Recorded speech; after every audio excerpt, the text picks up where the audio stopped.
Johnny మాస్టర్కి మరొక అన్యాయం జరిగింది. ప్రముఖ కొరియోగ్రాఫర్గా షేక్ జానీ బాషాలియా జానీ మాస్టర్కు ప్రకటించిన జాతీయ పురస్కారాన్ని తాత్కాలికంగా నిలిపేస్తున్నట్టు నేషనల్ ఫిల్మ్ అవార్డ్ సెల్ ఒక ప్రకటన విడుదల చేసింది. ఫోక్సో కేసు నమోదైన నేపథ్యంలో అవార్డు నిలిపేస్తున్నట్టుగా సెల్ పేర్కొంది. 2022 సంవత్సరానికి గాను జాతీయ ఉత్తమ నృత్య దర్శకుడిగా జానీ మాస్టర్ ఎంపికయ్యారు. ఈ నెల 8న ఢిల్లీలోని విజ్ఞా భవన్లో పురస్కారం అందుకునేందుకు జానీ మాస్టర్కి ఆహ్వానం అయితే అందింది. అయితే ఫోక్సో కేసు నేపథ్యంలో అవార్డు తాత్కాలికంగా నిలిపేస్తున్నట్టు, ఆహ్వాన పత్రికని కూడా రద్దు చేస్తున్నట్టు ప్రకటనలో నేషనల్ ఫిల్మ్ అవార్డ్ సెల్ వెల్లడించింది. అయితే తనపై పలుమార్లు అత్యాచారానికి పాల్పడినట్టు ఒక సహాయ కొరియోగ్రాఫర్ జానీ మాస్టర్పై ఇటీవల నార్సింగి పోలీసులకు ఫిర్యాదు చేశారు. ఈ మేరకు పోలీసులు ఫోక్సో కేసు కూడా నమోదు చేయడంతో అరెస్ట్ చేసి రిమాండ్కు పంపించారు.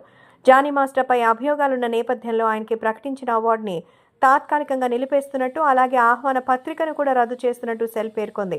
కాగా ఢిల్లీలో జరిగే అవార్డు ఫంక్షన్ కోసం జానీ మాస్టర్ మధ్యంతర బెయిల్ కూడా పొందారు.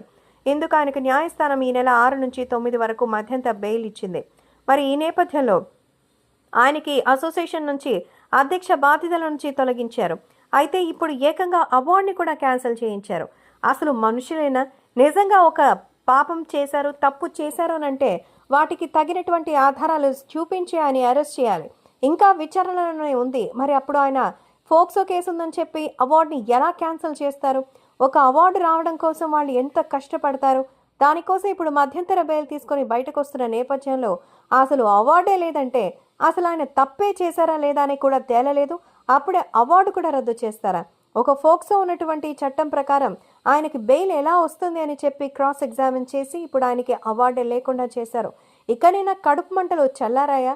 అసలు ఈ కుట్ర వెనకంతా ఎవరున్నారు? జానీ మాస్టర్కి అవార్డు రాకూడదు, ఆయన తీసుకోకూడదని ఇదంతా చేశారా? అసలు ఆయన అంతగా టార్గెట్ చేయాల్సిన అవసరమే ఉంది? నిజంగా ఇన్ని సంవత్సరాలు పడిన కష్టానికి నేషనల్ అవార్డు తీసుకోవడం నిజంగా చాలా చాలా గొప్ప విషయం. అలా అయిన మాస్టర్ బయటకు వస్తారనుకుంటే ఇప్పుడు ఆయన రానివ్వకుండా చేతికందినటువంటి అవార్డుని తీసుకోనికుండా క్యాన్సిల్ చేశారంటే ఇక వ్యక్తి యొక్క లోపల మనస్తత్వం ఎలా ఉంటుంది? ఇది దారుణం కాదా?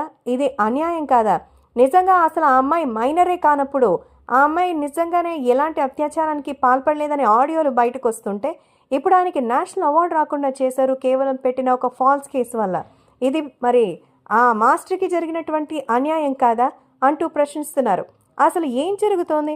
ఆ అమ్మాయి తప్పుగా కావాలని ఆయన మీద ఇలాంటి కేసులన్నీ పెట్టించిందని తన ఆడియోలోనే స్పష్టంగా తన ఇంటెన్షన్ అనేది అర్థమవుతోంది. ఇప్పుడు ఏకంగా జానీ మాస్టర్కి అవార్డే కోల్పోవడానికి కారణమైంది ఆ అమ్మాయి.